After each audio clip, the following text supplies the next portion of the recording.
Good afternoon again. It is very exciting to be able to preach today on the first Sunday after Epiphany, and I was really keen actually to preach on the Epiphany reading, which is the story of the visit of the Magi that we just read together. And one of the reasons I was excited to preach about it is because it's a story that I've been really journeying with over the last few years, because at first glance, the only thing this passage really seems to offer us is like the raw material for the song We Three Kings. But the spiritual significance of it is something that I know for me growing up was really lost on me. So the story goes that three wise men arrive in Jerusalem. And we're not exactly sure what this word means. They might be magi, they might be kings, they might actually have been Zoroastrian priests who are known for their study of astrology. And the word that's used here for wise men is actually the same word that is used by Luke in Acts when he describes Simon the sorcerer. So sorcerer or magician might also be appropriate. And this is how you know that Jesus was a big deal, because he had three magicians at his birthday party.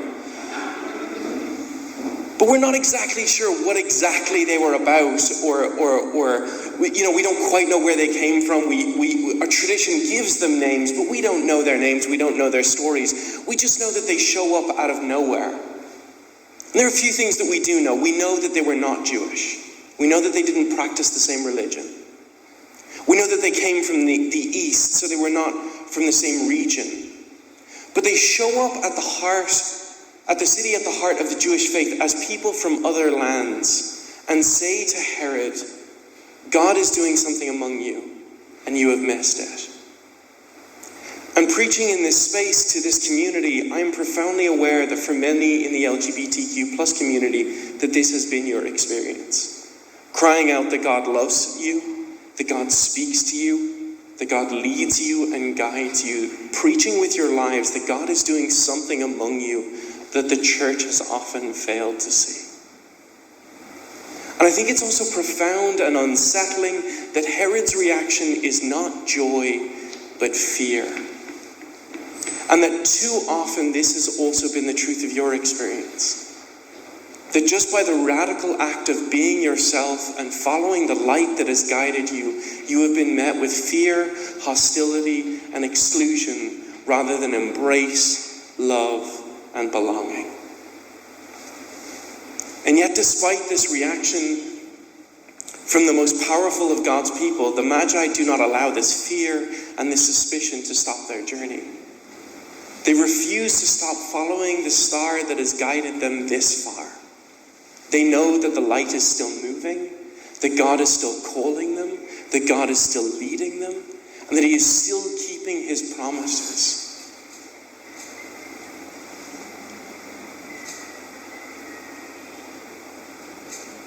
The Magi come bearing gifts.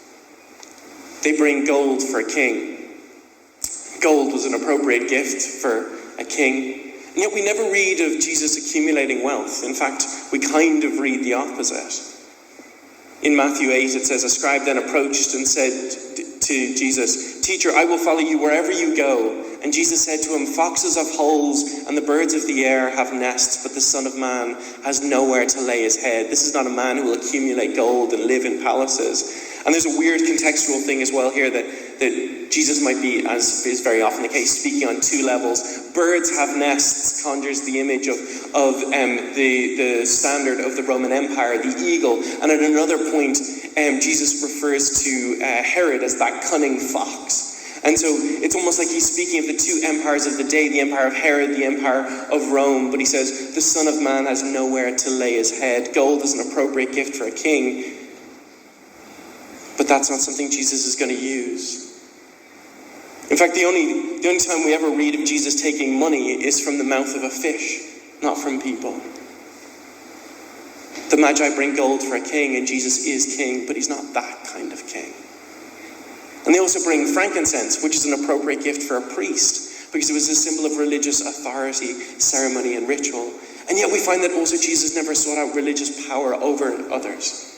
In John 2, we read, disconcertingly, that Jesus watches what happens in the temple, and then he goes outside calmly and makes a whip of cords and drives all of them out of the temple, the sheep and the cattle, overturns the table of the money changers, and spills their coins everywhere.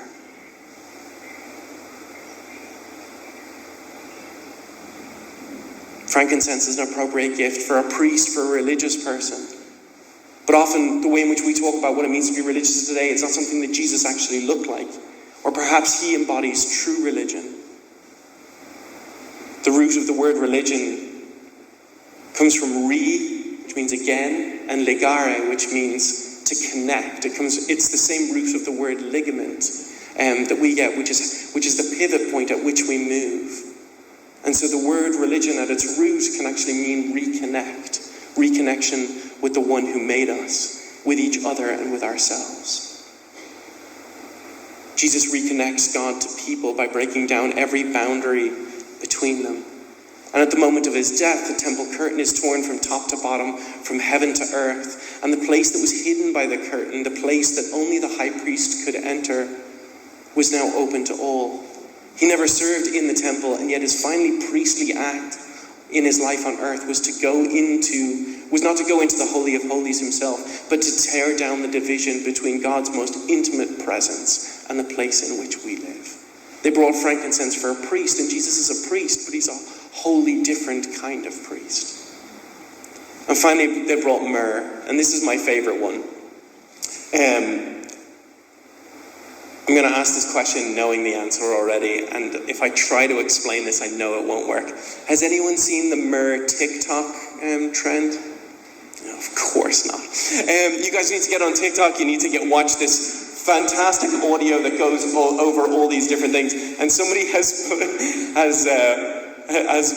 blended the audio of like the visit of the Magi and the betrayal of Judas. It was like, I brought you gold, I brought you frankincense, I brought you myrrh. Oh, thank you, murder. Oh no, Judas. I told you it wouldn't work, and it didn't. But for me, it brings me great joy. But they bring myrrh, which is a weird one because myrrh has multiple uses. It can be used for embalming bodies and preparing them for burial. And I haven't been to a lot of baby showers, but my understanding is it's not a common gift at them. My friend Ryan is a pastor in Florida, and he told me recently that some traditions actually believe that the myrrh Mary was given, she kept and used at Jesus' burial after his crucifixion, an image that is beautiful and bittersweet. But one of the lesser known uses for myrrh is as a painkiller. I became a father in 2020, and I would definitely refer to anyone who was to bring gold, scented candles, and painkillers to be a wise man to the scene of a birth. But myrrh is symbolic as a painkiller. It's symbolic as a gift for a martyr who will be the fulfillment of Isaiah's prophecies about the suffering servant. And myrrh, just like gold, just like frankincense, also comes up again later in the story when we read in Mark that as Jesus was brought to Golgotha, they offered him wine mixed with myrrh, but he did not take it. Because when Jesus embraced all the brokenness, the darkness, the heartbreak, the pain and tragedy that the world had to offer on the cross, they offered him the chance to dull the pain, and Jesus said no. Because this is what God's love is like. He does not distance himself from the pain that we afflict upon ourselves and upon each other. Instead, he drinks it in. He takes it and bears the weight of all this hurt and heartbreak upon himself until he breathes his last. And the story of resurrection at Easter tells us that in the end, at the end of all things, the pain, the darkness, the rejection, the exclusion, the fear, and the brokenness, they do not win. This is who the wise men were seeking. And this is who we seek. A king who is a servant. A priest who breaks down every barrier between us and the presence of God. A sufferer who feels the pain of the world and overcomes it, bringing redemption and restoration to everything that he touches. And the wise men, they give us a pattern for finding him. Because to follow a star, we must travel by night. We must resist the temptation to journey aimlessly during the day, where the star can barely be seen in the bright sky. Instead, we must set out in the dark, where the star shines bright against the blackness of midnight. We must journey in the midst of uncertainty, doubt, frustration, hurt, and heartbreak. We must travel when it is hard to see and when dawn feels a long way off. But if we seek him, we shall find him, the King, the priest, the sufferer.